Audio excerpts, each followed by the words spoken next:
Le projet de loi sur les hydrocarbures n'arrête pas de susciter de vives réactions et un rejet total de la rue algérienne. Des spécialistes, des responsables politiques et de la part de la société civile. Hier, dimanche 13 octobre, des centaines de milliers de citoyens se sont rendus devant le siège du Parlement à Alger et un peu partout en Algérie. À Tlemcen, Annaba, Ouharan, Bouira, Tizi Ouzou, Guelma, Ouedsouf, Béjaïa, pour exiger le retrait de ce texte qui propose une loi qualifiée de la loi de la honte. La teneur du projet de loi et son timing font craindre un bradage des richesses du pays pour s'assurer ou s'acheter le silence des grandes puissances sur les projets politiques en cours, leurs projets politiques, et qui mettrait en danger la révolution pacifique du peuple algérien. Dans la même journée et dans la foulée, le Conseil des ministres réuni sous la présidence du chef de l'État, Abdelkader Ben Salah, et coprésidé, du moins selon les images diffusées par le général Gaïd Salah, a adopté le projet de loi sur les hydrocarbures. Pourtant, les nouvelles dispositions permettront de renforcer le rôle économique, financier et technique de la Sonatrach, a indiqué un communiqué du Conseil. Est-ce une provocation de la rue ?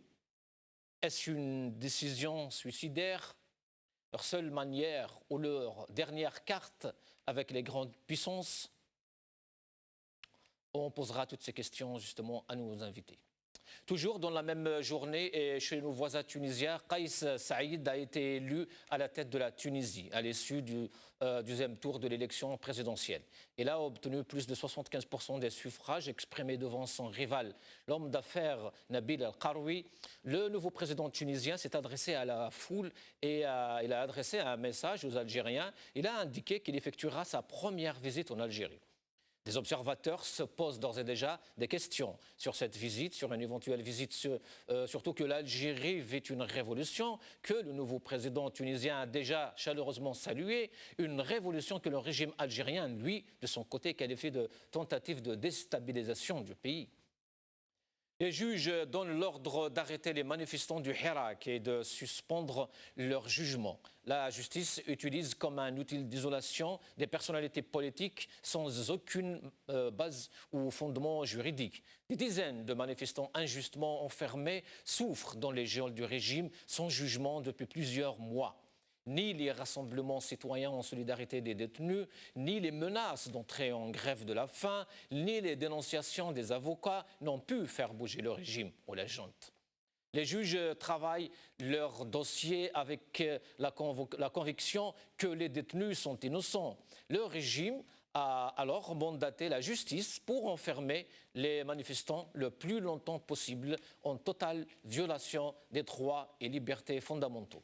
La junte espère peut-être éteindre le feu de la révolution en enfermant le plus de monde possible pour semer la terreur sur ceux qui sont encore en liberté.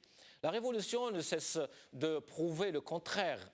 Chaque semaine, le Hirak ou la révolution du peuple algérien reprend de la vigueur, pendant que le régime hypothèque l'avenir de la nation en cumulant les échecs des mauvais choix.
Yaïd Salah veut brader l'Algérie, c'est le titre de notre émission de ce soir. Et pour en parler, j'ai le plaisir d'accueillir ici sur le plateau et par téléphone des invités, comme d'habitude, comme chaque soir.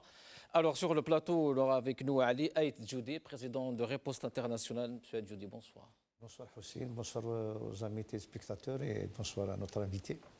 Merci. Avec nous aussi Amirouche Bakouri, avocat. Monsieur Bakouri, bonsoir. Bonsoir, merci pour l'invitation. Merci. Avec nous aussi, normalement, Hossein Malti, ancien vice-président de Sonatrach, on n'arrive pas encore à le joindre, mais bon, j'espère qu'on aura quand même la chance de l'avoir pour cette émission, parce que sa présence est très importante. Avec nous aussi Adel Jabbar, observateur politique. Adel Jabbar, bonsoir, marhaba bik. Salam alaikum, bonsoir à vous tous. Bonsoir, un petit coucou à vos invités sur le plateau et à notre peuple en Algérie et partout dans le monde. Bonsoir. Merci, M. Jabbar. Bienvenue à vous tous. Ali Djoudi, pourquoi on veut brader l'Algérie? Pourquoi aujourd'hui? Peut-être c'est un bon signe parce qu'ils sentent que c'est la leur fin arrive. Non, Ouais. pour être un petit peu optimiste, mais c'est triste, c'est que ce que Bouteflika n'a pas osé, Oui. parce qu'ils ont fait tout le mal possible à l'Algérie, au peuple algérien. Mais ils veulent brader parce qu'ils sentent que Ou alors tout ce que Bouteflika avait orchestré aussi. orchestré, oui, absolument. Mais sauf que Bouteflika, Oui. il a été trahi par la maladie. Il se carroyait éternel. Oui. Voilà. Et donc, il y a des accords secrets qu'on ne connaît jamais. C'est comme des accords des accords d'Évian. Il y a des articles Oui. qu'on connaît à ce jour qui ne sont pas à la portée de tout le monde. Et donc, mais je dirais plutôt, le pouvoir est conscient que le peuple s'est révolté.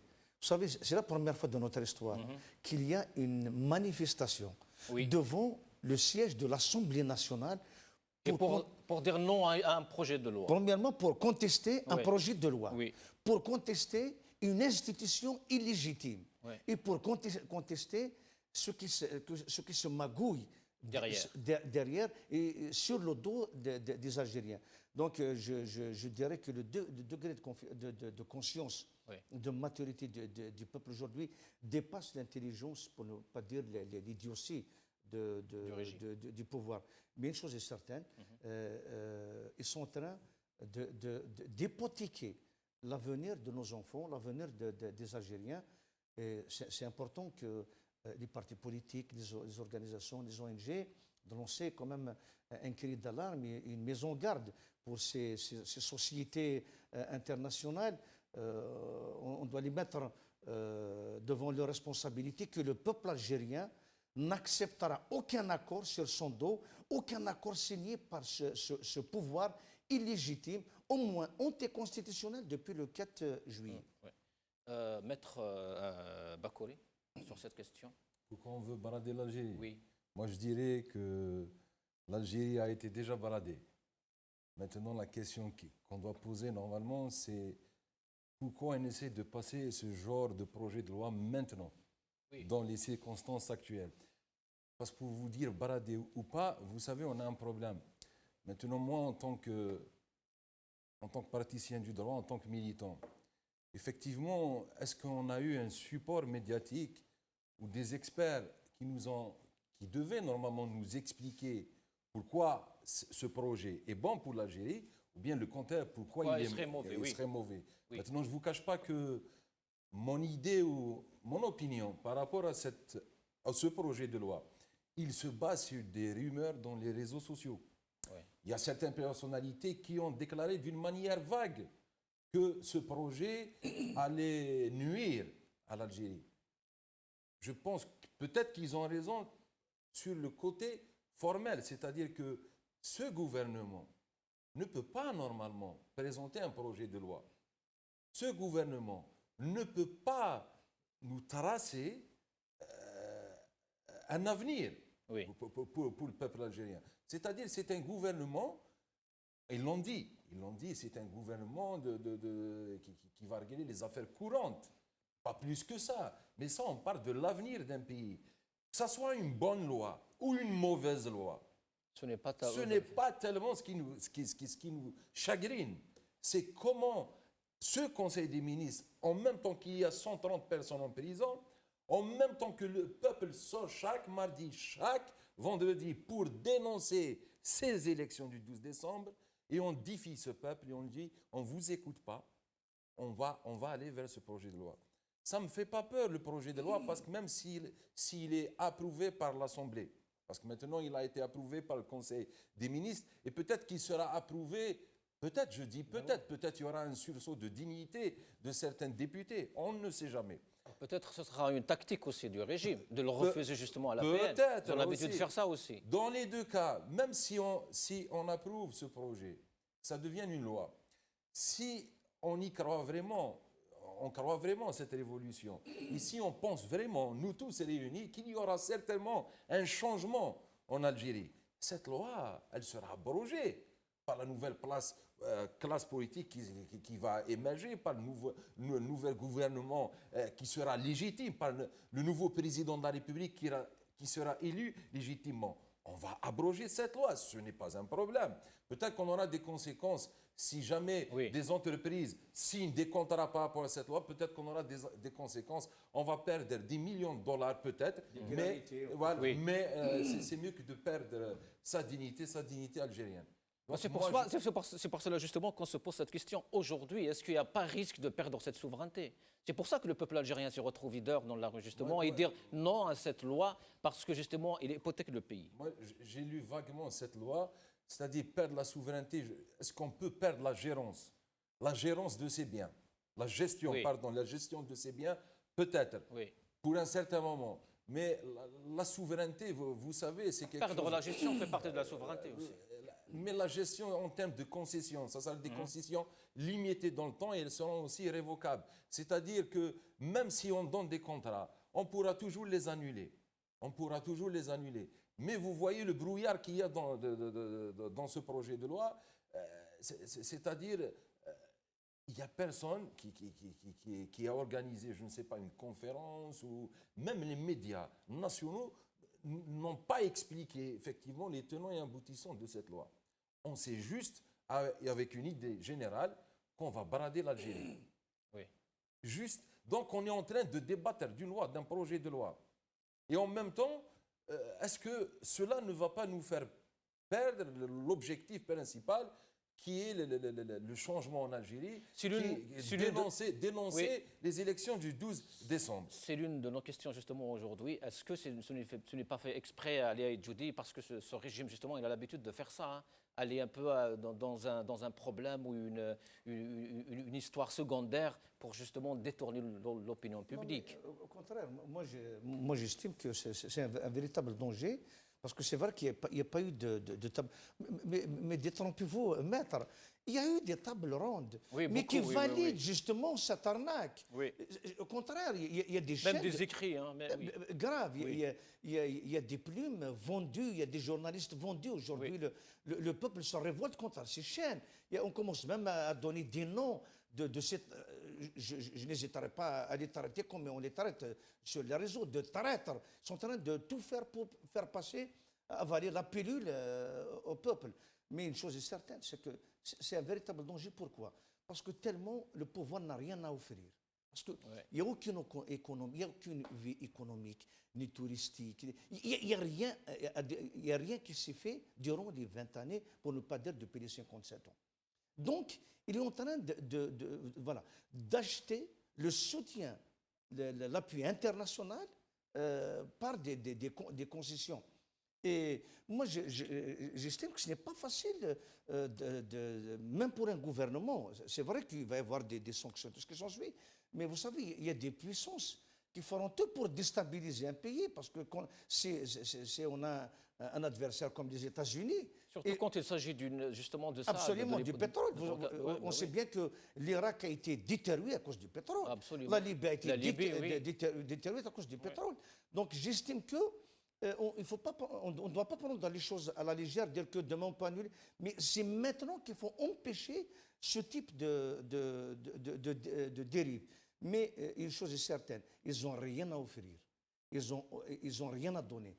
Donc, ils sont en train de donner le maximum. Ils sont en train de brader, ils sont en train de placer leur argent dans l'Occident, aux États-Unis, aux Émirats arabes unis en Europe, notamment en Suisse, l'Espagne, la France, et ces pays occidentaux sont complices justement de cette hémorragie. Et ils sont responsables. Mais je pense que cet éveil et prise de conscience du peuple qui s'est révolté pour la première fois contre une loi, c'est un degré de conscience. Et moi, j'estime que c'est un premier pas, parce que depuis, vous avez parlé hier d'un truc, le génie collectif. L'intelligence collective. L'intelligence, oui. Et moi, je qualifie aussi de génie collectif. Moi, le génie populaire aussi, oui.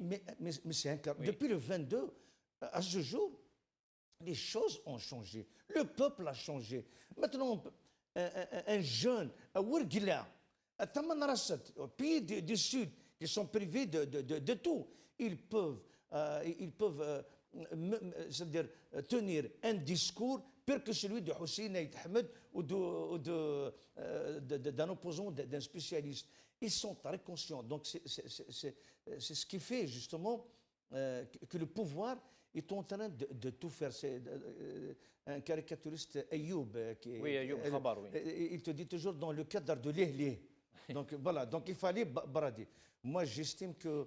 Et pour les experts, il y a eu beaucoup d'experts justement qui ont parlé de cette loi et qui ont sonné justement tiré cette sonnette d'alarme. Et le dernier, je pense, c'était ce matin, Shamsuddin Chetour, qui a parlé justement des dangers de ce projet de loi et beaucoup d'autres. Farhat Ali et beaucoup d'autres. On avait quand même plein de... Oui, ce n'est pas que les... Mais aussi, il faut dire que sur les chaînes télévisuelles en Algérie... De l'Aïsaba. De l'Aïsaba, voilà. Donc, c'est toutes des chaînes de l'Aïsaba qui cautionnent, qui essayent d'induire en erreur, de donner des faux chiffres, des fausses estimations, rien que pour cautionner cette dérive et qui aura beaucoup de conséquences. J'espère que ça ne va pas se reproduire. Monsieur Adel Djebbar est avec nous normalement. Monsieur Djebbar, est-ce que ce serait exagéré justement de dire qu'ils veulent brader l'Algérie aujourd'hui?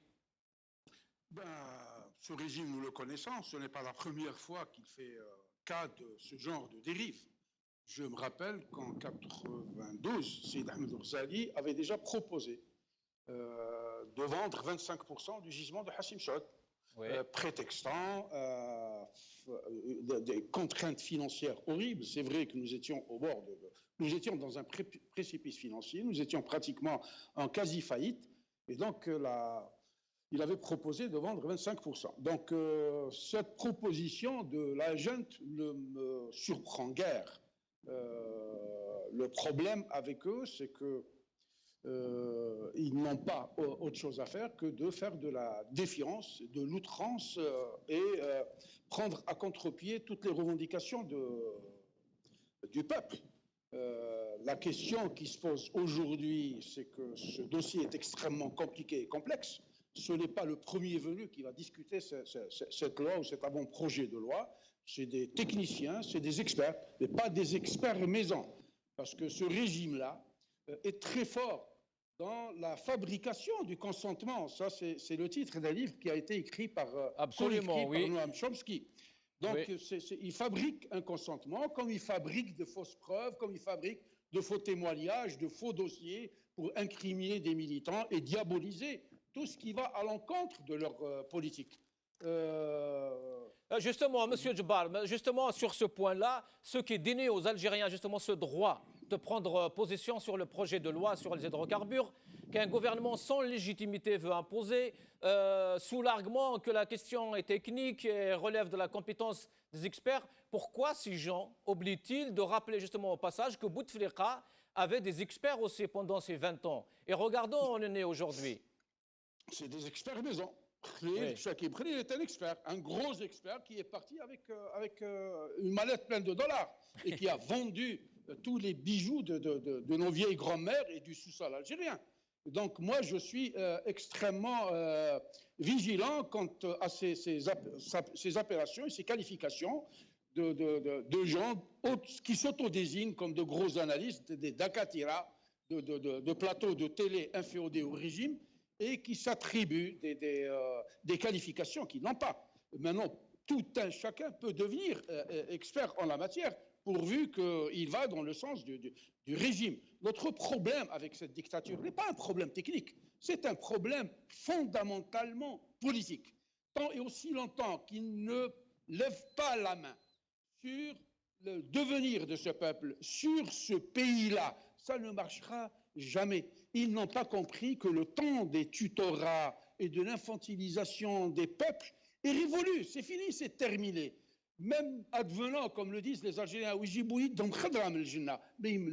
quelqu'un qui a pris l'habitude, qui est né dans le mensonge absolu et suprême, dès lors qu'ils disent une vérité, il ne sera pas cru. Les Algériens ne croient pas en ce régime-là.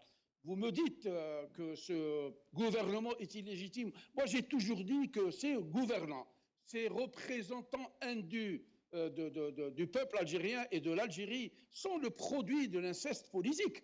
Ouais. Ils n'ont pas été élus, ils n'ont pas été désignés, ils n'ont pas été choisis. Ils sont tombés du ciel, ils sont là par la force de la mitraillette. J'ai tout le temps dit que ce qu'il y a entre le chef d'état-major et moi, c'est une mitraillette sur la table. Le premier qui s'empare du clash s'empare des clés du pays.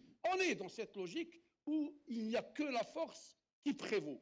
Il n'y a pas de raisonnement, il n'y a pas de raison, il n'y a pas d'intelligence politique. Les gens sont en train de passer outre les revendications d'un peuple qui réclame sa liberté et son indépendance depuis 8 mois. Ils sont en train de vouloir opérer et réussir un coup de force qui ne passera jamais. Moi, j'ai relevé avec beaucoup d'enthousiasme la déclaration du nouveau président tunisien fraîchement élu qui déclare qu'il va venir en Algérie, il va consacrer à l'Algérie sa première visite. On va en revenir, monsieur Djebal, on va en revenir justement à cette question. On a tout un axe sur justement l'élection tunisienne et l'arrivée de Kais Saïed justement à sa tête. Sinon, est-ce que le régime justement n'avait pas compris ou n'a pas compris cet enjeu-là? C'est que s'il renonce à ce genre de loi, c'est que dans un sens, il reconnaît justement devant son peuple qu'il n'est pas légitime, que ni le président soit légitime, ni le Parlement d'ailleurs. Ben, ils savent qu'ils sont dans l'illégitimité absolue. Ce régime est illégitime depuis le coup d'État opéré contre le président déchu, le tyran Bouteflika, qui a été relevé de ses fonctions malproprement par Gaïd Salah, qui avait dit, le jour où il a fait une déclaration devant le peuple algérien, il a dit « Application du 102 accompagné du 7 et du 8 ». Les Algériens sont descendus dans la rue pour dire « Jish, Shab, Khawa, Khawa ». Nous étions extrêmement contents, extrêmement optimistes de la grande ouverture de l'esprit de cet état-major-là, qui s'est avéré un état-major failant, travaillant à l'encontre des intérêts du pays. Maintenant, pour revenir à cette question-là, je vous dis que les multinationales, moi je vis dans un pays hyperbement capitaliste, il y a plein de multinationales ici, les multinationales ne sont pas bêtes à ce point. Les gens accompagnent leurs décisions managériales de ce qu'on appelle la normalisation des risques. Quand il y a un risque quelconque pour perdre un sens, ils ne viendront jamais. Ils savent pertinemment que l'Algérie est un pays très instable politiquement. Ils savent aussi que ce pouvoir illégitime finira par partir. On ne peut pas faire partir tout un peuple, mais on peut faire partir un gouvernement et une direction militaire illégitime. Ils ne prendront aucun risque. Pour conforter un petit peu ce que disent vos invités sur le plateau et une bonne majorité du peuple algérien, je dirais qu'il s'agit d'une loi interne, il ne s'agit pas d'un traité international, ni d'une convention supranationale. Il s'agit d'une loi qui pourra et qui devra être remise en cause au lendemain de la chute de cette ignoble dictature. Dès lors qu'il y a un gouvernement légitime qui est choisi, élu par le peuple, il peut remettre en cause et revenir sur des lois scélérates et iniques. Et cette loi en est une. Justement, M. Djebal, est-ce qu'on pourrait s'attendre au rejet de cette loi par le Parlement? Enfin, Parlement, je le mets entre d'énormes guillemets, bien sûr. Non, mais le Parlement est un Parlement croupiant. Oui. Comme moi j'ai tout le temps dit, les deux chambres, haute et basse, sont les chambres à coucher du régime. Les gens sont là. S'il y a des députés de la dite opposition, de la supposée opposition, qui a un minimum de dignité, ils n'ont qu'à se retirer pour décrédibiliser cette Assemblée et laisser les partis traditionnels qui supportent ce régime.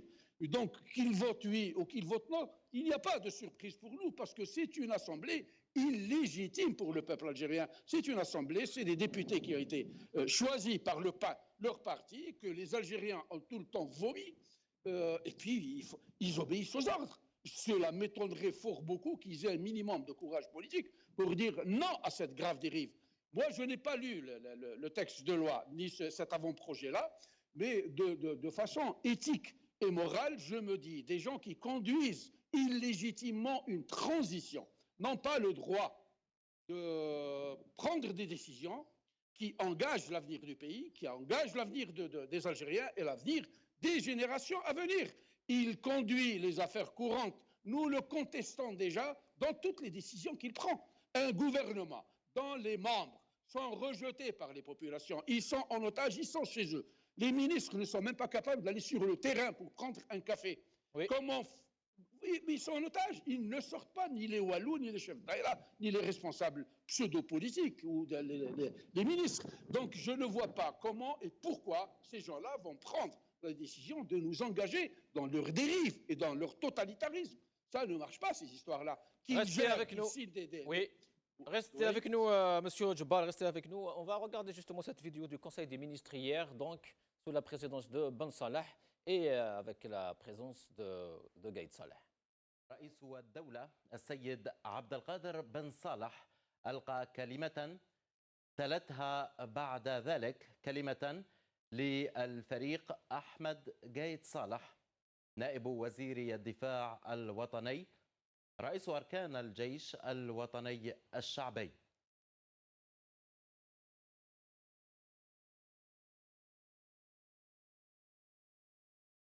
بعد ذلك ألقى الوزير الأول نور الدين بدوي كلمة خلال هذا الاجتماع.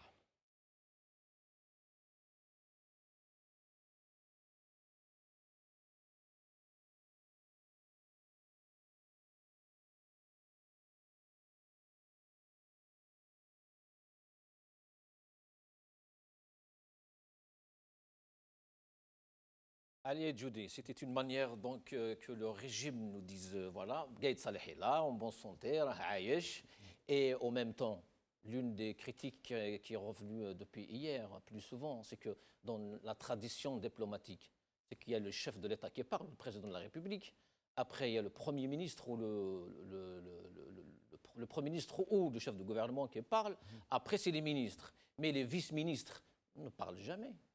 D'abord, c'est juste un scénario pour sauver les apparences, parce que réellement, on n'a pas de gouvernement. C'est une mafia que l'armée a imposée au peuple algérien. Donc, tout d'abord, nous, on a toujours dit que c'est un pouvoir illégitime. Mais depuis le 4 juillet, c'est un pouvoir anticonstitutionnel illégitime. Maintenant, c'est vrai qu'elle a grillé la politesse. Mais déjà, je me demande comment il a laissé Gaïd Salah, Ben Salah, déjà prendre la parole en premier. C'est lui qui est l'instigateur, c'est lui qui a installé, imposé donc, tout le monde. Pour nous, c'est un non-événement. Parce qu'il fallait organiser quelque chose comme ça pour dire tout d'abord que le président... Mais ça, on dit quand même long, M. Aïdjoudi, sur la manière dont l'État est géré aujourd'hui. Oui, mais bien sûr. Les gens sont une menace. Mais bien sûr, mais ça a toujours été comme ça depuis au moins 5 ans. On sait bien que des fois, pendant des mois et des mois, il n'y a jamais eu de conseil des ministres, tout simplement parce que Bouteflika était absent, était malade. Et quand il préside, de quelle manière? Tout d'abord, il est à l'intérieur. C'est pas lui qui rentre, parce que théoriquement, dans le protocole, tout le monde est à l'intérieur et le président rentre. Absolument. Et dans ce cas, avec Bouteflika, il est à l'intérieur, c'est les ministres qui rentrent. Vous savez, c'est une mafia qui n'a jamais respecté les traditions protocolaires ou diplomatiques. Ils sont là. Nous, ce qui nous intéresse, c'est que, comme dit tout le peuple, c'est une mafia, c'est un semblant d'un pouvoir, mais tout ce qu'on sait, c'est une mafia qui a été imposée au peuple algérien par l'armée et par Gaïd Salah. Pour moi, un conseil de ministres ou un conseil de gouvernement, c'est un non-événement. Ils n'ont qu'à sortir et investir le terrain. Ils n'ont qu'à prendre leur courage avec deux mains et sortir et affronter la population. Monsieur Bakouri, est-ce que justement la réunion d'hier, le Conseil des ministres d'hier, est-ce qu'on pourrait le qualifier d'une provocation? Parce que le matin même, les Algériens étaient par milliers, comme disait Ali Djoudi, le matin même, à scander non à cette loi de la honte. Et là, on a le Conseil des ministres qui arrive une heure après pour dire que voilà, on va quand même aller vers l'élaboration de cette loi. Une provocation, moi je vous le dis, la provocation, on l'a déjà eu quand ils ont décidé, quand ils ont appelé à réviser la liste électorale, quand ils ont nommé l'autorité, l'instance suprême d'organisation des élections. Oui. C'est ça les provocations. Maintenant, le fait qu'un conseil des ministres se réunisse pour parler ou pour approuver un projet de loi, vous savez, depuis le Hirak, il y a deux grands axes, si on peut le dire, qui touchent à l'économie, vraiment la macroéconomie algérienne. Finalement, quand on y réfléchit bien, il y a eu deux grandes histoires pendant ce Hirak. Oui. Il y a eu le rachat de Total des actions d'Anadarko. Oui. Il y a eu cette loi. On est toujours dans le domaine des hydrocarbures. Absolument. C'est comme si que ce pouvoir, ce régime, avait besoin d'un temps pour régler ce genre de problème.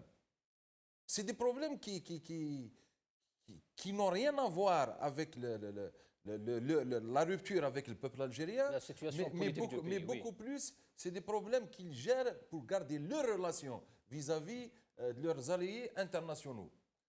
C'est-à-dire que la réunion d'hier, elle ne s'adressait pas au peuple, je pense qu'elle s'adressait à leurs alliés internationaux, à ces alliés, ces grandes puissances qui soutiennent encore une fois un gouvernement rejeté par la majorité du peuple algérien.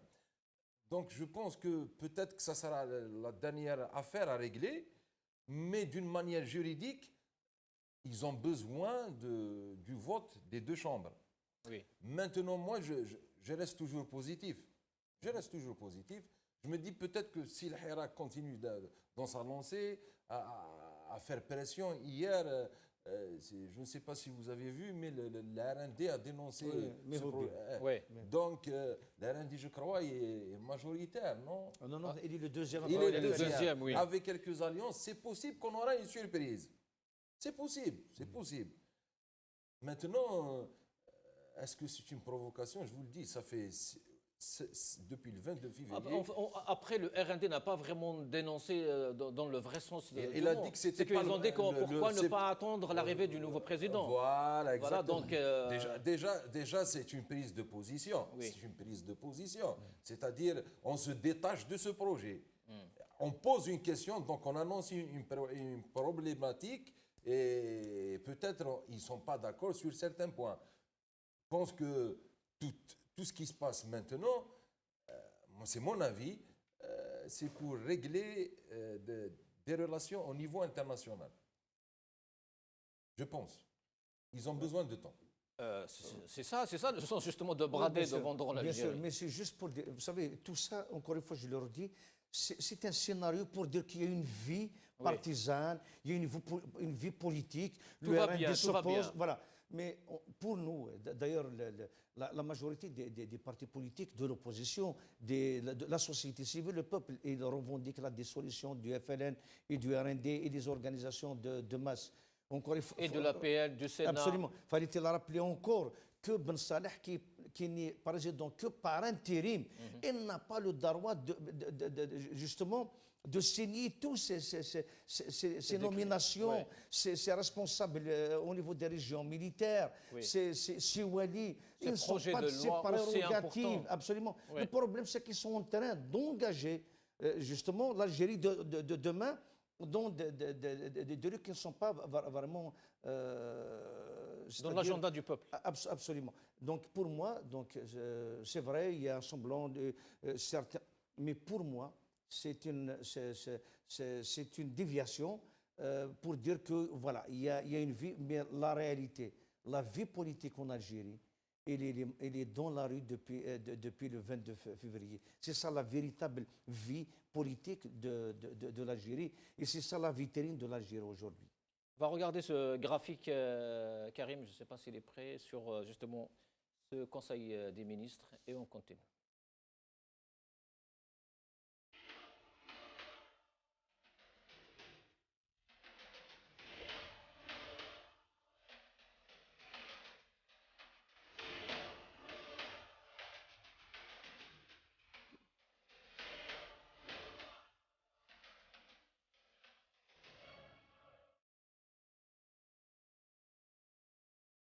Adel Djebbar, avant de passer justement au sujet des détenus et de la justice en Algérie, un dernier mot par rapport à ce Conseil de ministres. Ce Conseil de ministres, comme ceux qui l'ont précédé avec des Sillal ou Yahya, c'est une association de malfaiteurs, de quelques employés de la junte militaire. Le chef d'État des lieux, par intérim, est en train de saccager la Constitution, dont ne cesse de parler Gaïd Saleh, qui lui-même est le plus gros violeur et transgresseur de cette Constitution. Pour moi, c'est un non-événement. Il s'agit probablement d'un divertissement pour nous éloigner des véritables préoccupations du peuple algérien qui ne cesse de demander depuis le 22 février de déraciner et de déboulonner la dictature. Pour moi, c'est des techniques de manipulation par le divertissement, par le mensonge, par les fausses promesses, etc., etc. Mais ça ne passe plus. Leurs mensonges et leurs tentatives de manipulation ne passeront plus. Les gens ne les écoutent pas du tout. Donc, ils ont beau se réunir, ils ont beau promulguer ce qu'ils veulent. De toutes les manières, la rue et le peuple ne suivra jamais, ne cautionnera jamais. Monsieur Adel Djebbar, d'autres diraient que la priorité peut-être aurait été hier, justement, surtout hier, parce qu'il y avait des milliers d'Algériens dans la rue, c'était de faire ou de réunir une cellule de crise, pas un conseil de ministres aussi farfelu que celui-là. Des gens qui sont complètement décalés par rapport à la réalité. Ils vivent dans leur cocon, ils ne veulent pas comprendre, ils espèrent encore pouvoir instrumentaliser ce peuple-là, le corrompre comme ils n'ont jamais cessé de le faire, et ils considèrent que nous sommes encore en 88, lors de la crise de la semoule qu'ils ont eux-mêmes provoquée. Maintenant, pour revenir sur un aspect extrêmement important concernant les hydrocarbures, si par cette mesure et cette dérive, oui, ils espèrent avoir l'appui de l'étranger, ils ne représentent rien. Il faut savoir que l'Algérie est un petit joueur tout à fait insignifiant dans l'organisation des pays producteurs de pétrole. Mais, ici, la richesse de l'Algérie est très importante. Oui, mais vous savez que Sonatrach devait investir 60 milliards de dollars il y a quelques années de cela. Faute d'argent, elle n'a pas pu réaliser son projet d'exploration, de développement et d'extension de ces champs et de modernisation de ces champs. Je parlais à des amis, moi je suis un ancien de Hassim Saoud, je parlais à des amis ce matin, 40 ou 50% du gisement de Hassim Saoud est pratiquement en cessation de production parce que les puits n'ont plus de pression de fond.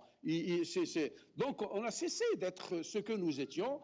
C'est pourquoi cette junte-là, qui se comportent comme des gamblers, c'est des joueurs de casino, ces gens-là. Vous leur donnez 10 000 milliards de dollars, ils vont les dépenser. Ils ne savent pas créer la richesse, ils savent dépenser. C'est pour ça qu'ils sont en train de saccager le pays avec le gaz de schiste. Moi, je suis à 50 km de la frontière US des États-Unis pour l'information de nos concitoyens. Vont être le premier pays producteur de gaz et de pétrole conventionnel et non conventionnel du monde à partir de 2020. Ils vont passer à 21 millions de barils jour, laissant très loin derrière eux Saoudia ou Russe. Donc les deux vont faire la production Les Américains vont investir chez eux, c'est un pays stable, le dollar est là, les champs sont là, les avantages économiques et fiscaux sont là, ils ne vont pas venir s'embarrasser et prendre des risques majeurs dans un pays très instable politiquement, où tout pourra dégringoler et changer au lendemain de la démolition de cette dictature. Donc, les Américains ou les Russes ou les Chinois ou les Martiens ne pourront jamais protéger cette junte militaire illégitime et ce gouvernement illégitime contre une force indestructible qui est le peuple algérien. Ils vont vivre avec nous, ils ne vont pas vivre avec les Américains. Les Américains ne vont pas leur envoyer des Marines pour les défendre. Parce que ces gens ne pourront pas sortir dehors prendre un café. C'est aussi simple que cela. Ils ne peuvent pas tout le temps défier ce peuple-là. C'est fini. Depuis le 22 février, l'Algérie a complètement changé. Elle a changé sans eux. Il faudrait qu'ils fassent l'effort au niveau de cet état-major. J'imagine qu'il y a des gens qui sont extrêmement patriotes et intelligents, des généraux qui ne sont pas prononcés. Ils n'ont qu'à sortir de leur neutralité, entre guillemets, et de prendre position. Donc, Monsieur Djibar, donc ce peuple a raison de sortir justement et de crier haut et fort non à cette loi et de rester dans la rue? Définitivement, il n'y a absolument aucun doute. Vous voyez l'escalade des revendications du peuple algérien. Depuis au départ, on parlait de non au 5e mandat, non au 4e mandat, non à ceci, non à cela. Aujourd'hui, le peuple algérien demande l'exécution des traîtres. Il considère les gens qui vont voter cette loi et Gaïd Salah comme des traîtres à la patrie. Ils demandent leur pendaison et leur exécution. Vous savez, une révolution, c'est comme du lait sur le feu, sur une cuisinière. Vous mettez le feu, vous mettez du lait, il faut surveiller parce que ça ne cesse jamais de démonter. Et quand ça déborde, ça déborde. Restez avec nous, Monsieur Djibar.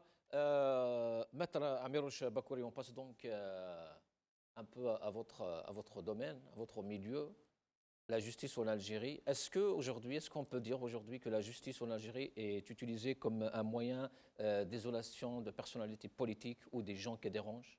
Ça a toujours été utilisé, j'imagine.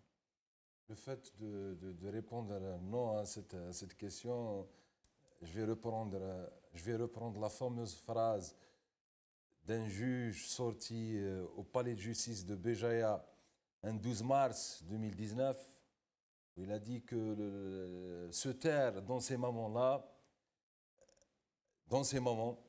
est une haute trahison. Donc vous répondre non à votre question est une haute trahison aussi. La justice, effectivement, est un instrument, la justice algérienne est un instrument entre les mains d'un pouvoir qui refuse d'écouter son peuple. La justice algérienne est entre les mains d'un projet politique. La justice algérienne, maintenant, est le seul obstacle, à vrai dire, le seul obstacle qui se met en travers de la route des militants et des harakistes. Malheureusement, oui. Malheureusement, un policier qui arrête, c'est son travail. Un policier qui embarque au commissariat, c'est son travail aussi. Un policier qui interroge, c'est son travail. Il n'y a pas de souci. Mais un juge d'instruction qui met en prison, qui ordonne la mise sous mandat de dépôt d'un journaliste, d'un blogueur, d'une jeune étudiante, d'un moudjahid, oui, comme Khadar Bourga, ça, excusez-moi, ce n'est pas... président de parti politique. Excusez-moi, ce n'est pas le respect du code de procédure pénale algérien. Le code de procédure pénale algérien stipule clairement que la mise sous mandat de dépôt est une mesure exceptionnelle quand l'accusé en face de nous, le prévenu, ne présente pas les garanties nécessaires pour se présenter devant le juge. Oui, Bourga présente les garanties. Karim Tabou présente les garanties nécessaires. Samir Belarbi présente les garanties nécessaires. Boumala, Karim Boutata, Abdelouhaf Ressaoui, Haddad, tout ce beau monde, tous ces militants présentent les garanties nécessaires. Les mettre en prison, vous savez pourquoi on les met en prison? Vous savez? Non, dites-nous. Parce qu'on a peur de les liquider physiquement. À ce point. Parce que ce pouvoir avait le choix de nous liquider. Il y a même des militants qui disent Alhamdulillah, l'armée n'a pas tiré. C'est comme si, c'est comme si que. Il y a des gens qui disent ça, oui, ils nous ont malheureusement. rendu service. Oui, À défaut de nous tirer dessus, ils mettent les gens en ils prison. nous mettent en prison. Ils mettent les gens en prison. Moi, je ne comprends pas dans un moment, dans cette révolution, une révolution pacifique qui est en train d'émerveiller le monde entier. Oui. Il y a un juge de la République algérienne, quelque part, sur la base d'un dossier composé de citations sur Facebook, de partage de points de vue, de vidéos, de publications, sur la base de ces... On les qualifie d'atteinte à l'unité nationale. Ouais. Les gens qui se trouvent en prison, maintenant, ils étaient contre le 2e mandat, ils étaient contre le 3e mandat, ils étaient contre le 4e, contre le 5e mandat. Ils sont à la prison d'Al-Harraj.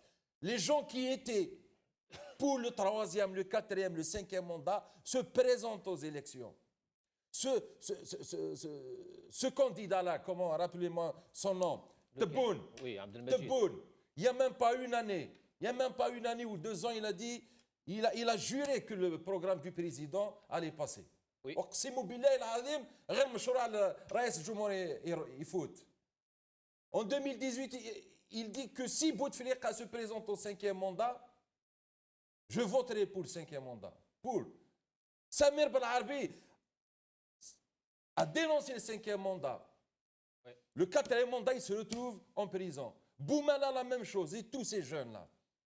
Donc vous me dites que, est-ce qu'on a une justice indépendante? On n'a pas de justice indépendante. C'est faux. Je vais être complice, moi. Je vais être complice si je vous dis à vous, les journalistes, qu'on a une justice indépendante. Si un jour vous posez la question à n'importe quel juge, il va vous répondre, on n'a pas de justice indépendante. C'est ça la réalité. Pourquoi ils ne réagissent pas alors ces juges, justement? Pourquoi ils ne réagissent pas? Oui, le peuple est avec eux. Le peuple leur demande aujourd'hui. Nous sommes là. Ces juges, il faut que vous sachiez d'abord qu'ils ne sont pas nombreux.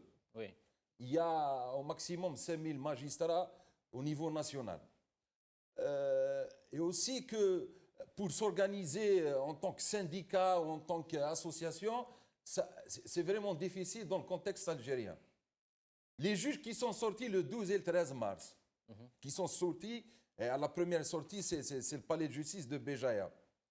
Le premier juge qui a pris la parole et qui a pris le mégaphone et a donné ce fameux discours, il est maintenant président du syndicat des magistrats algériens.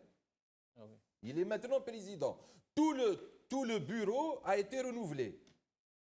Maintenant, ce président, ce syndicat des magistrats, il est là aussi pour défendre l'intérêt des magistrats. Oui. Qu'on se mette bien d'accord. Ce n'est pas un parti politique. Pas du tout. Il est là aussi pour défendre l'indépendance de la justice. Surtout. Très bien. Mais qui c'est qui est en train de dénoncer les poursuites jusqu'à l'heure actuelle? C'est les avocats C'est algériens. les avocats. Oui. C'est les barreaux algériens. C'est les barreaux algériens. C'est Le l'union. collectif des avocats, oui. Il y a un collectif Oui. pour la défense. Oui. Il y a les barreaux. Il y a Oui. aussi les barreaux composés de 21 bâtonniers. Oui. On est en train de dénoncer ces dérives. Maintenant, pour que le syndicat des magistrats puisse réagir, il faut une plainte de l'un des magistrats qui va dire que j'ai reçu des ordres ou bien j'ai relâché telle personne et on m'a questionné. Je pense que ce syndicat va agir. Mais maintenant, il n'y a pas de plainte. Jusqu'à présent, il n'y a pas de plainte, il n'y a pas d'information qu'un tel juge a reçu un questionnaire où il a été limogé parce qu'il a laissé libre quelqu'un. Oui, comme l'histoire de Karim Tabou qui s'est fait libérer après. Il y a eu une rumeur comme quoi on avait voilà. auditionné Oui, la juge, présidente. la Après présidente. le procureur général de Tipaza, Tipaza.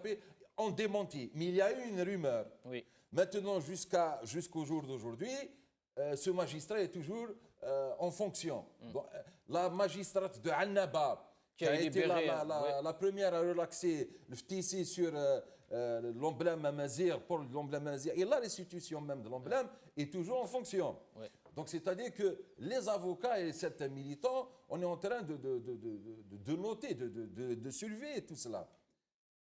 Mais ce qu'on ne comprend pas, pourquoi dans un tribunal donné, Sidi Mohamed, c'est automatiquement le mandat de dépôt, et au tribunal d'Oran, c'est le contrôle judiciaire.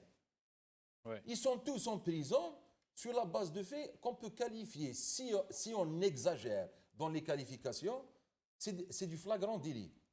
C'est-à-dire qu'ils doivent qu'ils doivent comparaître au maximum en une semaine ou même le même jour. Mais là, ils sont en prison pendant plus de 4 mois. Comme si qu'on avait en face de nous un gang de malfaiseurs qui trafiquaient de la drogue. Ouais, je vais revenir vers vous justement, maître, pour vous demander, il y a du nouveau quand même justement aujourd'hui sur le prolongement de la détention par rapport à ces jeunes d'Alger. Pourquoi on prolonge cette durée de 4 mois? Sinon, M. Ali Aïdjoudi, un témoignage fracassant, accablant sur la justice en Algérie. Ben oui, heureusement, il est Ah bah, avocat. heureusement, oui, merci. Il est sur le terrain, il est Oui. en Algérie, donc il a plus de... Écoutez, moi, je ne prends pas les choses à la légère quand je parlerai de la justice. Tout d'abord, Oui. c'est un Je rappelle que vous êtes président de Riposte Internationale, une ONG pour les droits de l'homme. Oui. Merci. Donc, d'abord, c'est un organisme qui s'est installé depuis des années. Moi, je vais me référer aux déclarations de M. Melouk, Oui. que je salue. Youssef, oui.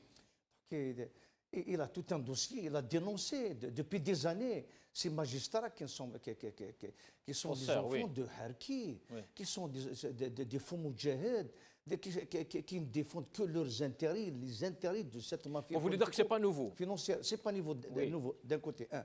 Deuxièmement, il faut dire que c'est un réseau qui s'est installé depuis. Vous savez, c'est cette mafia, c'est cette Aïssaba qui est là, qui a justement installé ces gens-là. Vous savez, il y a plus de vous me corrigez, maître, hein, il y a plus de 3000 juges qui ne sont pas en poste. Il y a possibilité justement de se débarrasser de cette mafia. Mais le pouvoir ne veut pas.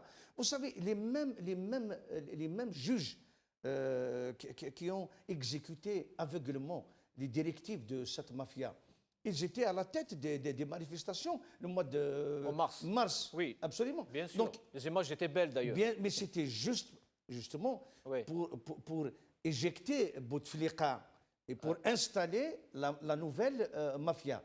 Donc pour nous, vous savez, si on se réfère à ce qui se dit sur les réseaux sociaux, oui. moi je salue ce génie populaire. Il vous dit alors, à la République de Sidi Bel Abbas, c'est 1 an. À la République de Constantine, c'est 6 mois. À la République de Annaba, c'est... vous savez, Acquittement. bien sûr, c'est-à-dire c'est pour dire que c'est une justice à double, c'est pas à 1000 vitesses. Et chaque wilaya ou chaque juge, il a ses affiliations, il a son appartenance. Donc pour moi, il faut que cette Aïssaba, cette mafia, parce que le premier secteur, vous savez, le pouvoir, cette mafia, a instrumentalisé justement la justice pour jeter en prison, les véritables enfants de ce peuple et les militants des enfants de ce peuple. Deuxièmement, pour casser justement cette classe politique et pour casser les syndicats. À chaque fois, on utilise la justice pour dire que cette grève était légitime, que cette action était légitime. Et vous savez, c'est Tayyib Louh, le bras, le fameux Louh, oui. le fameux. Donc Oui. Absolument. Donc vous savez, moi j'estime que c'est injuste que le chef de la mafia est en prison, mais tous les gens qu'il a installés lui-même, ils sont en poste, ils sont en train d'exécuter le boutefliquisme et le louhisme, mais sans Bouteflika, vous savez, aujourd'hui, il a arrêté un journaliste de la chaîne radiophonique de Ouadsouf. Oui, Ouadsouf, oui. Voilà, donc c'est Adel Azeb. Oui. Donc, vous savez qu'ils... C'est pas normalement dans sa photo, mais oui, vous savez qu'ils ont arrêté, à Ain Beyda, au Moulbagui, ils ont arrêté Noufel Chkawi, le coordinateur national du comité des Darouat des chômeurs. Et aussi, hier à Moustaganem. Et donc, vous savez, ils sont en train, justement, c'est pour juste conforter notre ami, ils sont en train d'arrêter les enfants du peuple, les animateurs de cette révolte. Justement, les présidents de ça. Vous savez, Wahab, il ne peut pas faire mal à une mouche, Wahab Farsaoui. Il est justement, il est accusé d'atteinte à l'unité nationale. il risque la peine capitale. Vous savez, mais c'est de la folie, justement, dire que nous avons un secteur de justice, nous avons une mafia, nous avons des juges au service. Ceux qui veulent faire quelque chose, ils ne peuvent pas, il l'a bien expliqué. Il n'y a aucune autonomie, ils sont 5000, mais c'est des réseaux. Vous savez, il y a des simples fonctionnaires dans des tribunaux qui donnent ordre aux juges de relaxer telle personne ou de condamner telle personne. C'est des réseaux, c'est une mafia. Parce qu'ils ont des affiliations. Ils sont là depuis 57 ans. Oui. Notre ami, je passe avec lui souvent, Fodil, le juge. Donc il vous raconte le mouhal. Donc pour moi, cette justice, justement, c'est la raison même de cette révolte, de ce hirak, de cette révolution. Adl Djebbar, la justice en Algérie, donc, comme disait le maître Bakouré, c'est catastrophique. Ils sont en train d'utiliser la justice pour museler la justice. De quelle justice peut-on parler? Quand deux anciens ministres de la justice sont incarcérés comme des malfrats, comme des délinquants, Louh et Ouyahia en l'occurrence, de quelle justice pourrait-on parler quand le gendarme en chef est un voleur en fuite? De quelle justice pourrait-on parler? L'Algérie est un pays, grâce à sa bureaucratie, qui n'a jamais cessé de produire le plus grand nombre de lois possibles. On a produit l'une des plus belles constitutions du monde en 89. Mais c'est fait juste pour s'asseoir dessus.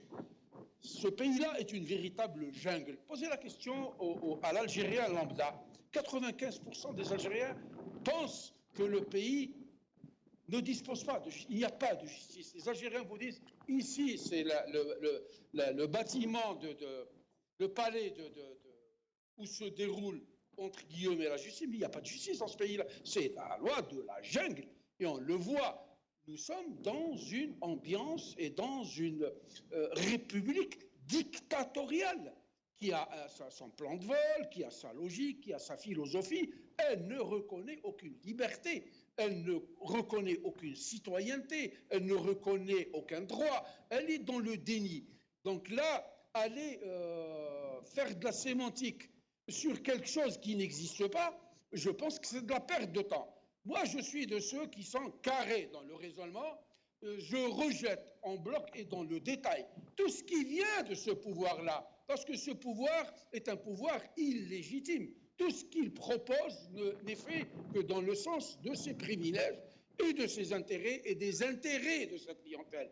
Donc, aller parler de la justice, c'est comme si on voulait montrer que la réalité dépassait en réalité la fiction. C'est vrai que la réalité dépasse la fiction. Rien, tout est anachronique avec ce pouvoir illégitime et cette dictature. Quand viennent ramasser des gens dans la chaleur de leur lit, entourés de leurs enfants et de leurs femmes, à des heures tardives de la nuit, comme le faisait la Gestapo, de quelle justice pourrait-on parler? On accuse des gens d'atteinte à la sûreté de l'État. De quel État parle-t-il? Il n'y a pas d'État en Algérie. L'État a cessé d'exister. Il a été privatisé par des bandits et des voyous qui, aujourd'hui, après avoir fait la malle, se sont envolés avec les caisses, comme Tliba. Il faisait partie, il était troisième homme de l'État. Lui, il promulguait aussi des lois, il votait des lois. Et donc, c'est des bandits pour moi. Il n'y a pas de justice. Il ne faut pas s'attarder là-dessus. Il faut rester concentré sur nos revendications, sur notre lutte, sur notre révolution, avec un objectif clair et indiscutable. C'est celui de mettre par terre, de briser les os à cette dictature, pour que le peuple puisse reprendre sa souveraineté, recouvrer sa citoyenneté et vivre librement dans son pays-là.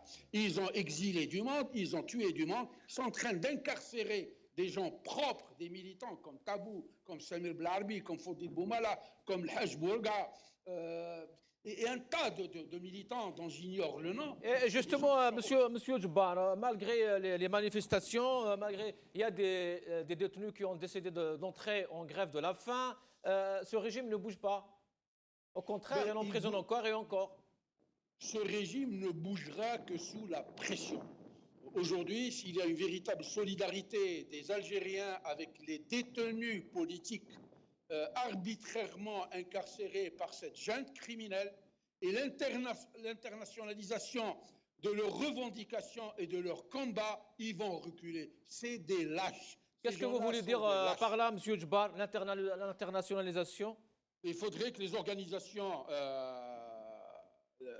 comme celle de notre ami Aïd Joudi, les avocats, les organisations de liberté des droits de l'homme, etc., puissent porter cette revendication-là auprès des instances internationales.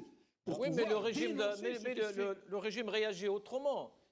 C'est qu'on a vu avec la députée, on a vu avec l'Union européenne, on a vu avec Amnesty International qui condamne à chaque fois, mais la réaction du régime, c'est l'ingérence, c'est la main étrangère. Mais leur réaction ne m'intéresse pas du tout. Elle n'intéresse pas le peuple. Le peuple est sourd à tout ce qui se dit de la part de cette junte criminelle et de ce pouvoir illégitime.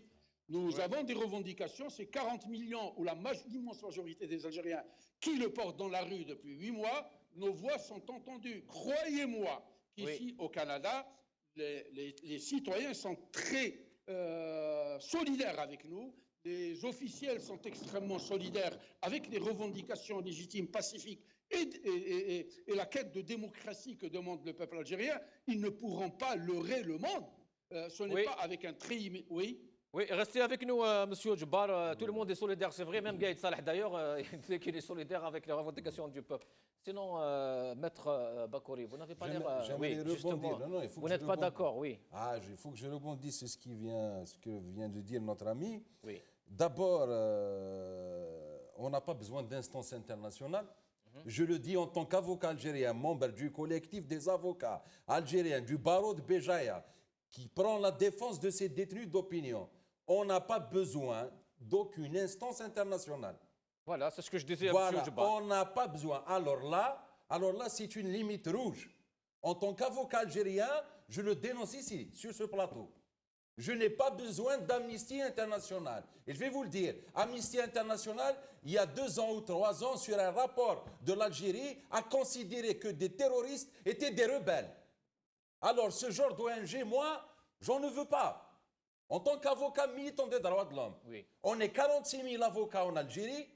Il y a des défenseurs des droits de l'homme, il y a mes compatriotes, il y a des ONG respectables, il y a des associations respectables. Donc, si ça venait de réponse, il n'y a pas de problème. Par exemple. Ça dépend de ce qu'ils veulent, parce que moi, je vous le dis. Maintenant, pour le droit international, il faut d'abord épuiser les recours au niveau... Maintenant, s'ils ont un appui politique, pourquoi pas? Mais là, allez, maintenant, il y a des détenus qui sont en prison et je vais appeler aux instances internationales pour les faire libérer, ou une députée française, au moment du 5e mandat, elle n'est pas venue pour faire la marche. Et quand on arrive aux élections du 12 décembre, elle vient voir ce qui se passe à Béjaïa. Non, je suis désolé. On aimerait bien l'appui des Algériens à l'étranger, mais pas de l'étranger. Et des peuples aussi. Il n'y a pas de souci, des peuples, mais surtout mes compatriotes algériens au Canada, en France, il n'y a pas de souci. Maintenant, s'il y a un combat politique, il n'y a aucun souci. Mais faire attention, parce qu'on va tomber dans le piège de ce régime qui utilise lui-même cette carte de la main étrangère. Oui. Il n'y a aucune main étrangère pour l'instant. La seule main étrangère, c'est la leur en tout cas. Il y a une main intérieure en réalité. Voilà. Ils ont essayé. Je vais vous poser la question. Comment elle est députée ou sénateur? Elle est députée. Comment une députée peut avoir le visa, descendre à Alger avec tous les renseignements généraux qu'on a? Vous ne pouvez pas bouger 10 minutes. Oui. Et il la laisse venir. On laisse d'abord prendre une vidéo. Et après là, sur les réseaux sociaux, et on fait tout un carnaval, on l'arrête et tout. Mais pourquoi? Ça, c'est une atteinte au Hirak. On n'a pas besoin de ce genre de député actuellement en Algérie. Et on n'a pas besoin de ce genre d'ONG. Je vous le dis, vous pouvez vérifier l'information que je vous donne. Le rapport de 2016, cette ONG, Amnesty International, a considéré le terrorisme algérien comme un groupe de rebelles qui s'opposent au régime militaire. Donc, Donc on est avocat, on Oui, mais il y a défend- eu une semaine, il s'est soulevé aussi contre on- l'arrestation on- de Karim ils Tabou, par peuvent se- exemple. ils peuvent Avant-hier, se- contre l'arrestation ils de peuvent. Farsaoui. On a des avocats, on a des bâtonniers qui sont pas en train de dormir jour et nuit. Maître Khatri Salem, Salah Brahimi de Tizi Ouzou, maître le bâtonnier de Ben Antar de Boumerdas, un bâtonnier de Bouira.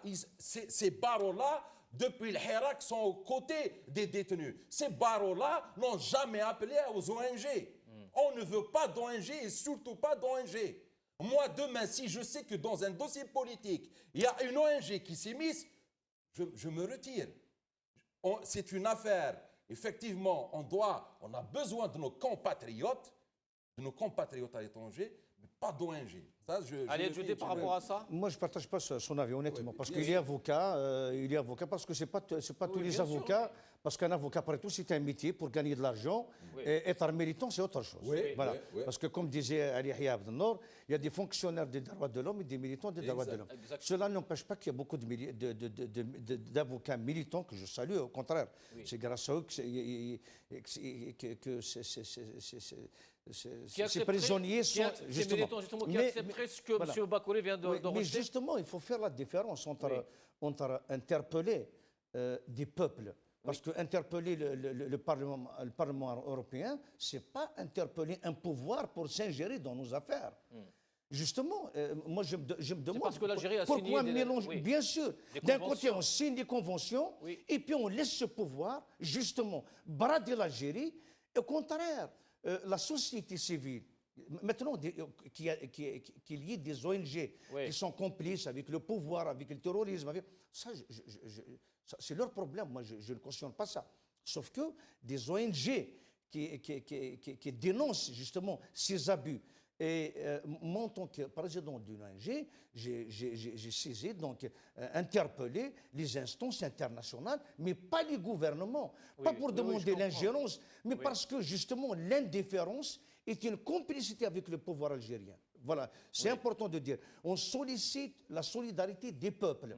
On sollicite la solidarité de la société Pas civile. l'intervention des gouvernements. Mais jamais, on n'a pas voilà. d'abord de rapport avec les gouvernements. oui. On n'a pas. Voilà. C'est clair. Maintenant, revenons par exemple à l'idée par exemple, des Insoumis. Les Insoumis, c'est un parti politique français qui est dans l'opposition, Oui. qui ne s'est jamais Et qui a- positionné pour ou contre l'Algérie. Et qui a l'habitude de faire ça, en tout cas. Absolument, Partout dans absolument. le monde. Oui. Mathilde Panot et son adjoint Tarzout Mourad, qui est un ami, qui est aussi un camarade de lutte, et ils ont été en Algérie justement pour se solidariser. erreur grave. Je m'excuse. Là, Soit c'était intentionnel pour nous massacrer, parce que depuis le 22 février, on a tenu. Bon, soit c'était intentionnel pour massacrer le Hirak algérien, que cette députée, comment il s'appelle, Azar Mourad, il vient en Algérie pour voir, soit c'était intentionnel pour massacrer le Hirak et justement la région de Béjaïa, ou bien ils n'ont rien à voir avec la politique. Moi, je sais- Alors, c'est des Alors, amateurs. peut-être c'est la deuxième. Alors, Il faut que je c'est continue. c'est des amateurs de politique. Parce que vous savez. Il faut que je continue. Laissez-le finir. Il Monsieur Bakouri, je vous redonne la parole. faut que vous sachiez le bruit que ça a fait. Oui, oui, oui. Le bruit que ça a fait à l'intérieur. Même à l'international. hein, oui, monsieur. Imaginez, on Monsieur prend Bakouri, d'un je vous côté. redonne la parole. Monsieur D'accord. Bakouri, Mais s'il vous juste plaît. pour dire, il faut justement, nous sommes des militants. On ne doit pas céder justement. Vous savez, le pouvoir depuis 57 ans, il te dit l'ingérence, c'est la haute trahison, le khiyana. Alors qu'ils sont en train, je m'excuse de mots, de se prostituer pour avoir l'appui. Au contraire, nous, on n'est pas dans cette Est-ce logique. que vous voulez dire que tenir ce genre de discours, justement, c'est être un peu dans le bain du régime? Moi, je le connais depuis un moment. Il est dans non, le dans l'absolu, Hirak, dans mais ce l'absolu. discours, c'est un discours pleinement du régime qui empêche toute expression contre ce régime. Moi, je comprends, il est de bonne foi, c'est-à-dire ça peut, mais... En même temps, il vient de descendre le régime hein, à travers... Mais je lui fais entièrement confiance. Oui. Moi, il est compatriote, je comprends. Oui. On a les mêmes objectifs, les mêmes soucis. Oui, bien sûr. Sauf que moi, je dis 7 députés. Il a été autorisé. Il a obtenu son visa, pas à Barbès, mais au consulat, à l'ambassade d'Algérie. Il a été reçu avec les honneurs à l'aéroport. On l'a laissé. Après, le pouvoir voulait exploiter ça. Mais il faut dire une chose. Si c'était à la limite le gouvernement français qui a soutenu, alors là, je dirais, c'est de l'ingérence, c'est de la manipulation. Mais c'est un parti politique. Par contre, son rapatriement, il y avait quand même une intervention du ministre de l'Intérieur. Absolument, parce qu'ils ont été maltraités. Oui. Ils ont été maltraités, escortés comme des moins que rien. Après tout, c'est une représentante d'un parti politique qui se respecte. C'est une élue du peuple Oui. de l'Assemblée. Et il nous a pris beaucoup de temps cette matinée. C'est pas grave, non, mais c'est important. Juste pour dire, Oui. nous, on sollicite justement la solidarité des peuples avec la cause algérienne. Justement, que ces peuples exercent Les peuples, une pression. tout comme le peuple Je m'excuse. tunisien, on arrive justement Absolument. au troisième. Oui, d'accord. On n'a plus le temps. Je termine. Oui, oui, Exercent une pression sur leur gouvernement parce que l'indifférence des peuples à la cause algérienne, c'est une complicité avec le pouvoir algérien. Merci. Parlons justement des peuples. Le peuple tunisien avait, enfin, le peuple algérien avait soutenu le peuple tunisien lors de la révolution du Jasmin. Ouais. Là, on a vu le contraire aussi, le vice-versa. Le peuple tunisien qui a soutenu la révolution algérienne. Il y a un nouveau président tunisien qui arrive. Dans son premier discours hier, il a dit qu'il allait justement partir donc, en visite en Algérie. On va regarder ce graphique et on continue.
Allez, Djoudi, la révolution du peuple, le peuple tunisien justement a quand même, c'est magnifique ce qui s'est passé en Tunisie. On a vu de la démocratie, on a vu de la transparence, et là il y a un nouveau président qui arrive.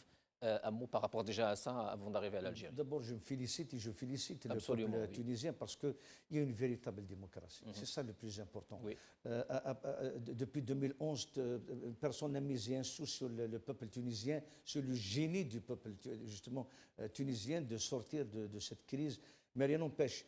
Les élections d'aujourd'hui, Oui. c'est justement, c'est le fruit d'une assemblée constituante, d'une lutte institutionnelle à l'intérieur des structures du pouvoir, mais en dehors justement de l'influence et des lobbies militaires et policiers. Vous savez, il y a Justement, même... l'armée surtout, l'armée dans tout ça. Vous savez, il y a deux candidats qui sont venus de nulle part. Kais Saïd, Oui. je donnerai mon avis juste après, mais Kais Saïd, qui n'a pas de parti politique. Et Nabil Qaraoui, qui est un homme d'affaires, c'est l'équivalent De Haddad. non, je n'oserais pas. Oui. De Berlusconi. Ah oui, d'accord. Italien, Ok, parce que ok. c'est plus digne, parce que Oui. les nôtres, je dirais peut-être comme Arbarab, oui, à la limite, Oui. mais pas comme Haddad ni Kolina. Donc, il y a eu une campagne électorale avec un candidat qui était en prison.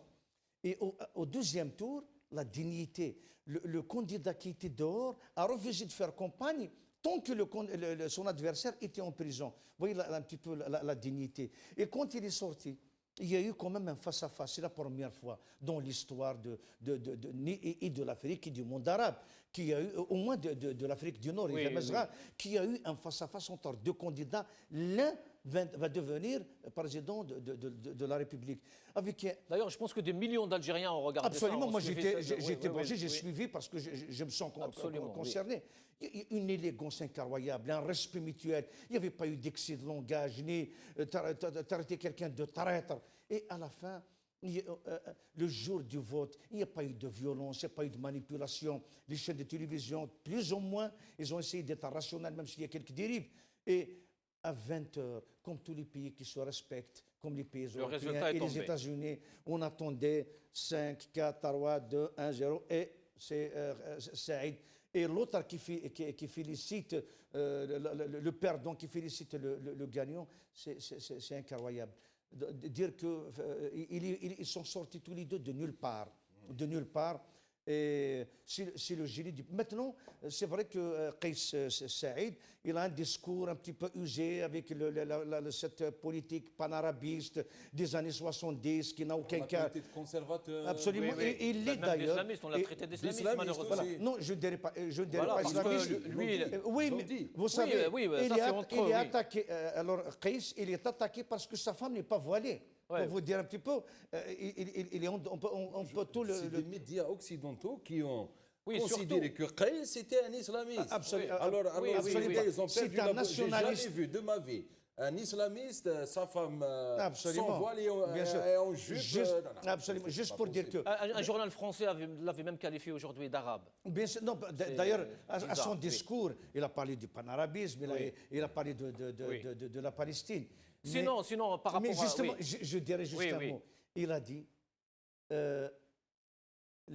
l'armée est faite pour surveiller les frontières et pas pour gouverner les peuples. Ni pour désigner les présidents. Ni pour désigner les peuples. Rien que cette phrase, il mérite d'être salué. Le jugement final, c'est aux Tunisiens, je ne suis pas tunisien. Savez, justement, l'apport de cette élection par rapport à l'Algérie qui vit une révolution maintenant. C'est un miroir, au contraire. Nous sommes concernés et ça va nous servir de leçon, bien que nous, les Algériens, un petit peu au régime.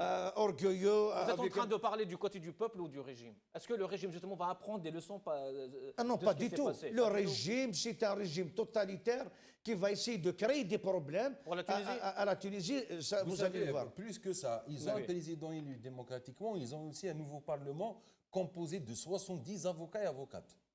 Ça, c'est attention. 70 avocats. C'est l'avocat qui parle. C'est l'avocat qui parle. C'est des confrères, c'est des militants de tout bord, Mais regardez, le président de la République est un docteur, professeur en droit constitutionnel. Sa femme est magistrate et plus la moitié du Parlement est juriste. Je pense que la Tunisie va vers... Sinon, une journaliste tunisienne avait tweeté ceci. اليوم نقول للسعودية التي حرمتنا محاكمة الطاغية بن علي ها قد عاقبناك بفوز الديمقراطية التونسية. اليوم نقول للإمارات أموالك القذرة لم تنفعك بشيء. Est-ce qu'ils font la même chose pour l'Algérie aujourd'hui, actuellement?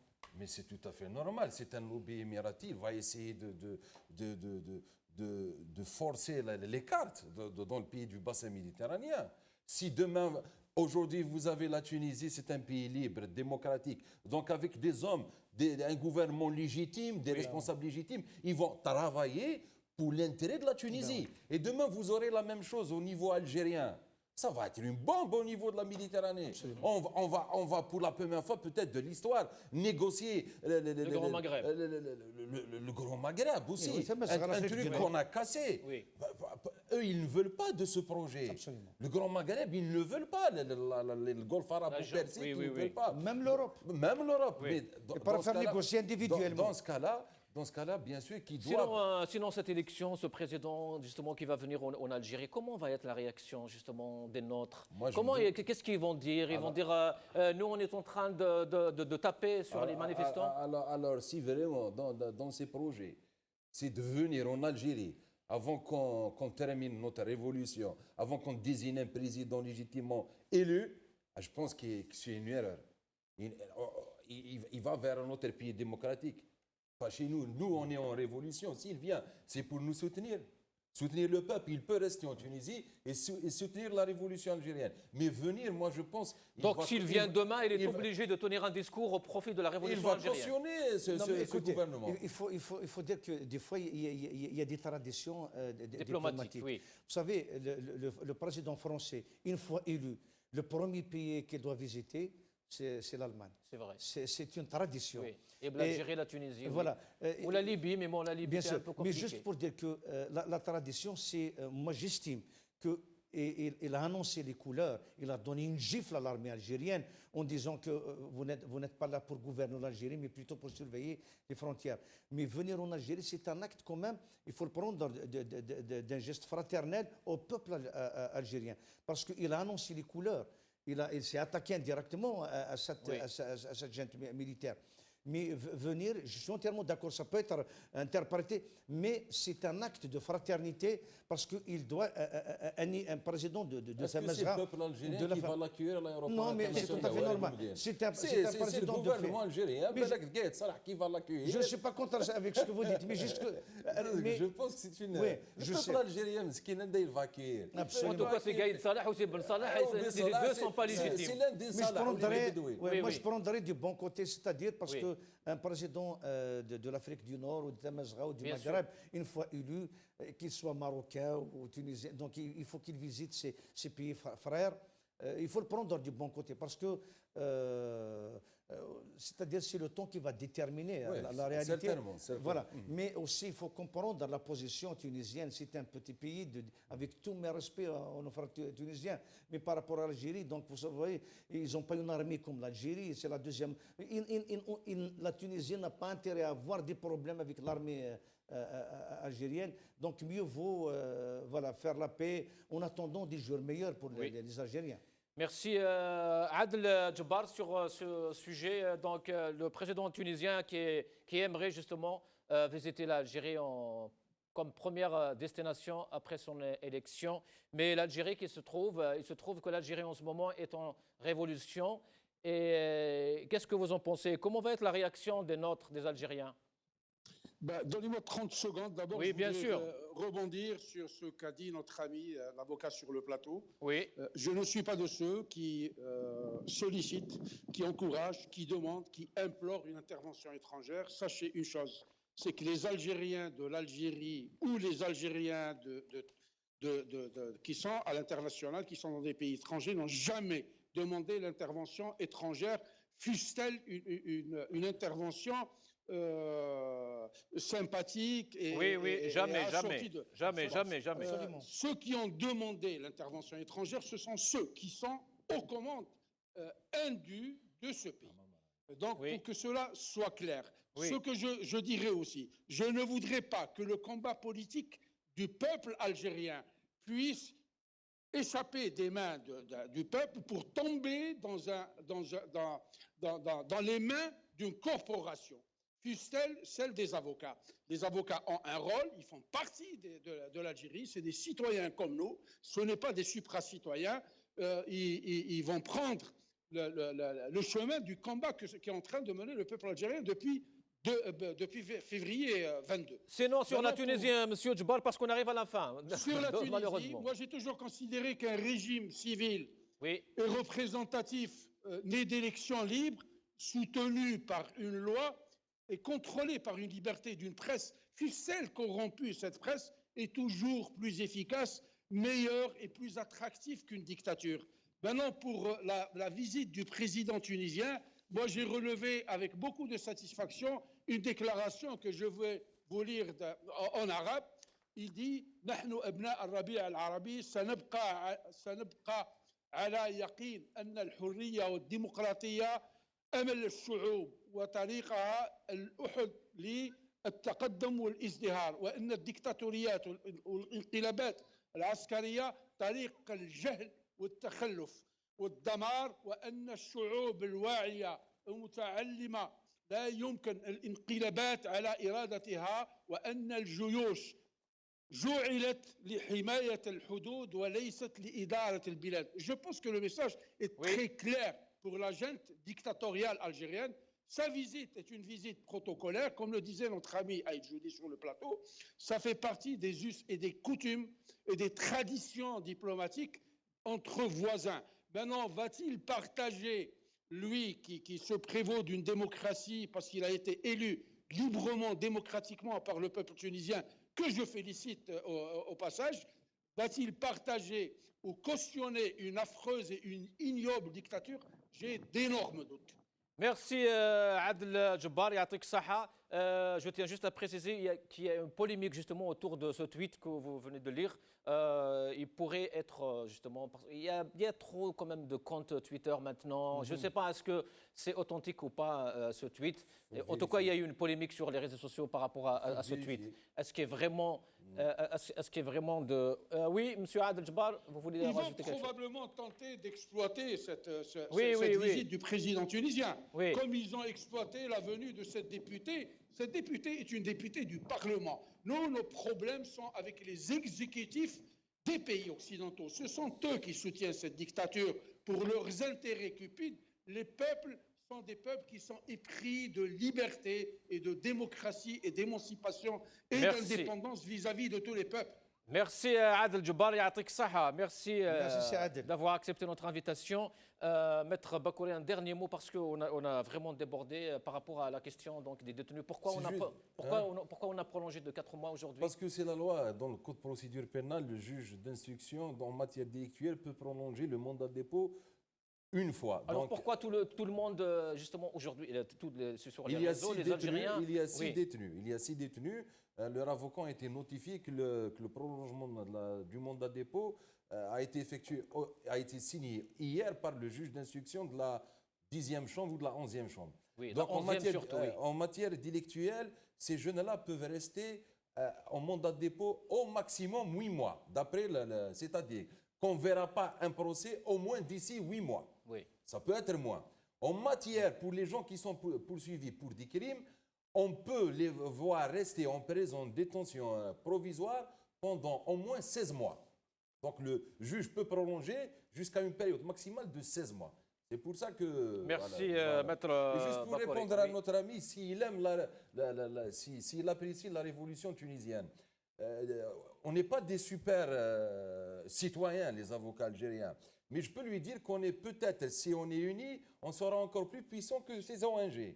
Par contre, les avocats tunisiens, au niveau de la révolution, c'est eux qui ont chapeauté, on va dire, qui ont gardé l'union de la révolution. Et maintenant, on retrouve Kais Saad, président de la République. Donc, on n'est pas là pour dire que nous, les avocats, nous sommes des super citoyens, mais on veut dire que finalement, on est en train de se battre avec ce système, avec ses moyens. Les moyens de ce système, c'est la justice. Voilà. Merci, Maître Bakouri. L'Algérie a besoin de tout le monde, de tous ses enfants, de toutes les corporations, justement, pour aller vers cette nouvelle Algérie des libertés, l'Algérie de la démocratie.